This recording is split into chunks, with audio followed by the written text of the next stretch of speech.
O Consolador. Ditada pelo Espírito, Emmanuel. Primeira edição lançada em 1940.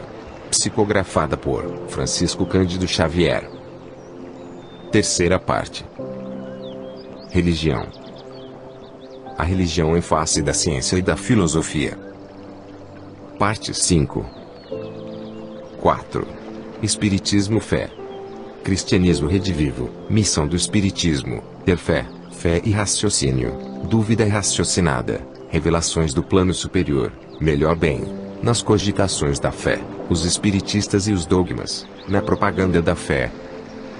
Pergunta 352. Devemos reconhecer no Espiritismo o cristianismo redivivo? Emmanuel.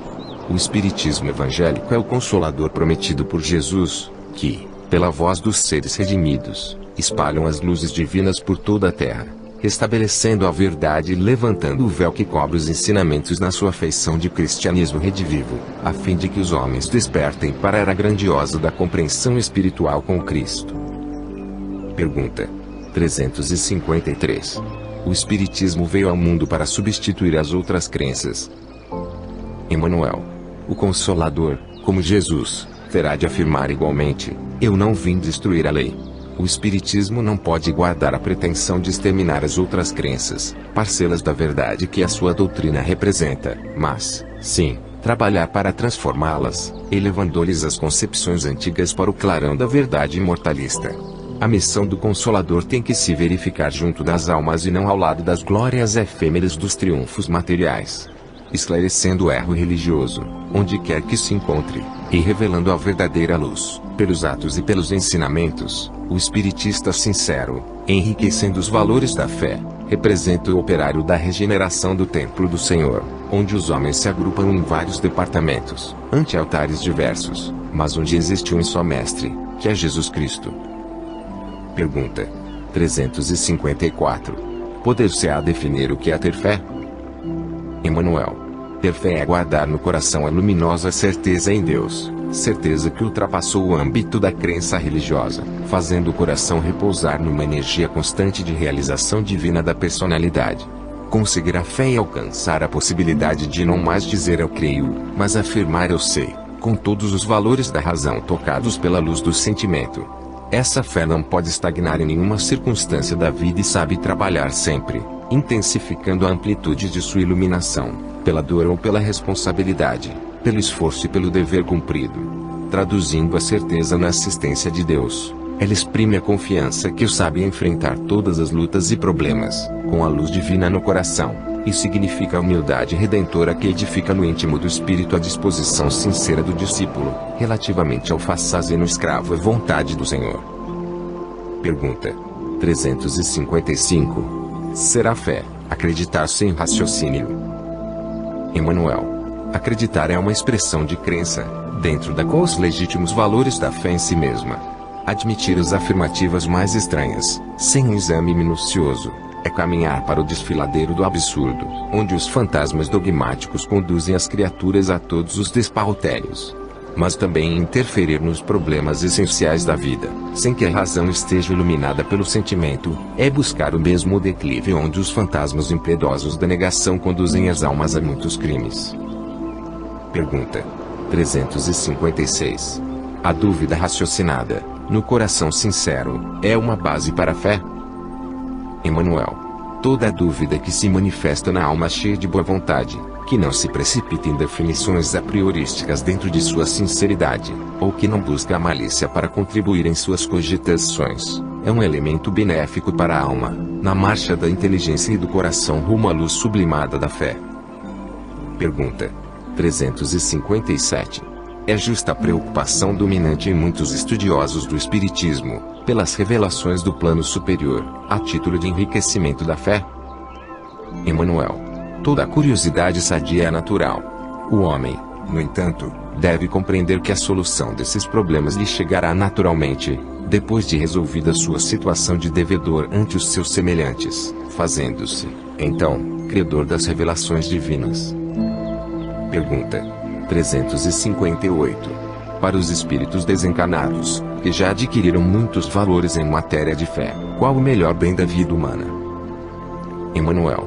A vida humana, nas suas características de trabalho pela redenção espiritual, apresenta muitos bens preciosos aos nossos olhos, na sequência das lutas, esforços e sacrifícios de cada espírito.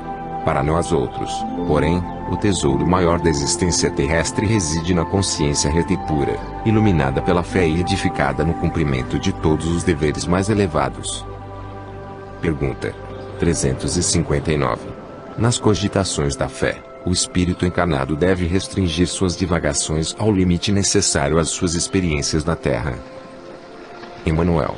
Pelo menos, é justo que somente cogite das expressões transcendentes ao seu meio depois de realizar todo o esforço de iluminação que o mundo lhe pode proporcionar nos seus processos de depuração e aperfeiçoamento. Pergunta 360. Qual deve ser a ação do espiritista em face dos dogmas religiosos? Emmanuel. Os novos discípulos do Evangelho devem compreender que os dogmas passaram. E as religiões literalistas, que os construíram, sempre o fizeram simplesmente em obediência a disposições políticas, no governo das massas. Dentro das novas expressões evolutivas, porém, os espiritistas devem evitar as expressões dogmáticas, compreendendo que a doutrina é progressiva, esquivando-se a qualquer pretensão de infalibilidade, em face da grandeza inultrapassável do Evangelho.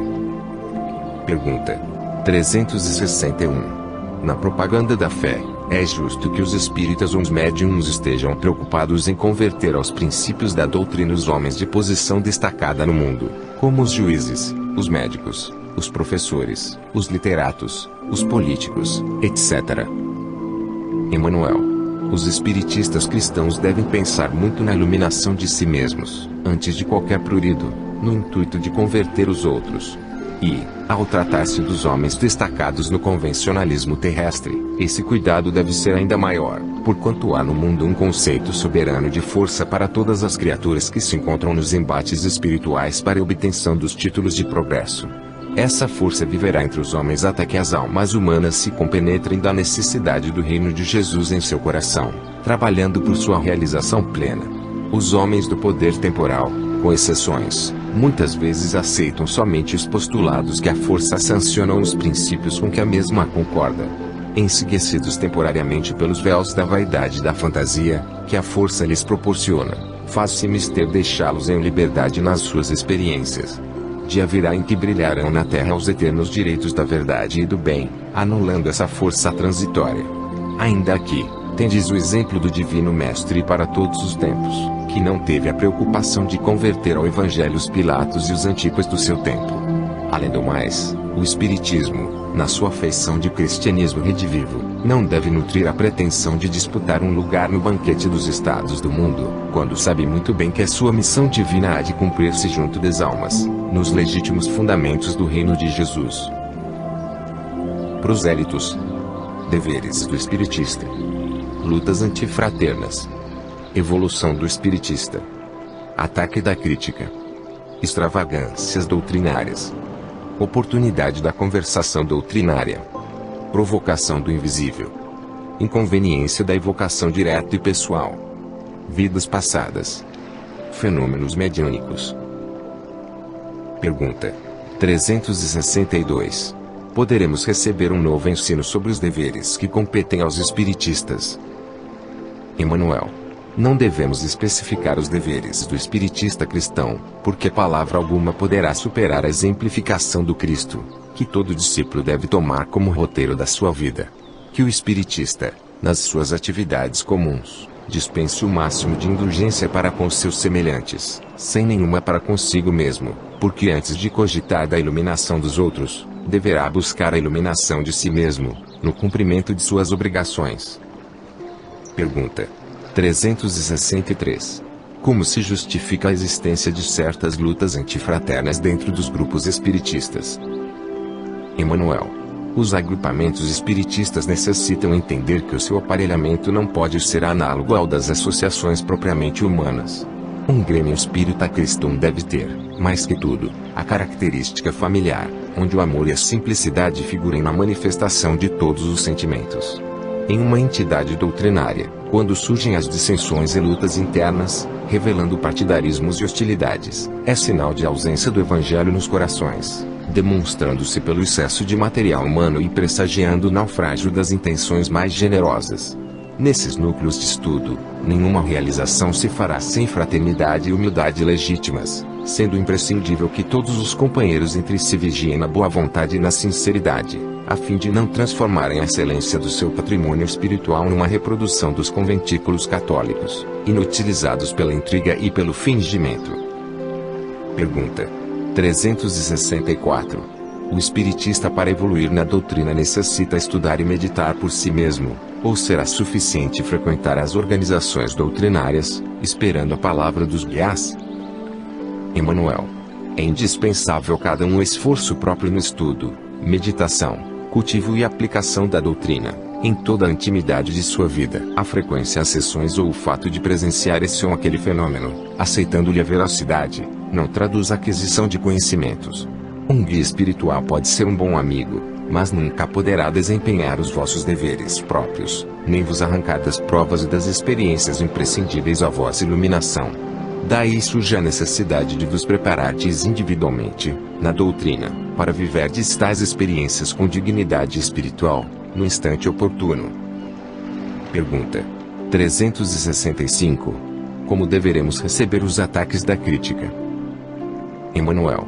Os espiritistas devem receber a crítica dos campos de opinião contrária com o máximo de serenidade moral, reconhecendo-lhe a utilidade essencial.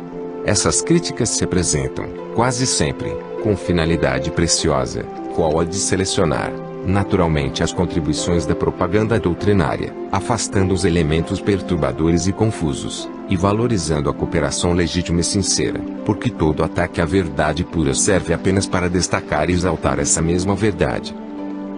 Pergunta 366. Como deverá agir o espírita sincero, quando se encontre diante de certas extravagâncias doutrinárias? Emmanuel. À luz da fraternidade pura, jamais neguemos o concurso da boa palavra e da contribuição direta, sempre que oportuno, em benefício do esclarecimento de todos. Guardemos, todavia, o cuidado de nunca transigir com os verdadeiros princípios evangélicos, sem, contudo, ferir os sentimentos das pessoas. E se as pessoas perseverarem na incompreensão, cuide cada trabalhador da sua tarefa, porque Jesus afirmou que o trigo cresceria ao lado do joio, em sua seara santa, mas ele, o cultivador da verdade divina, saberia escolher o bom grão na época da ceifa.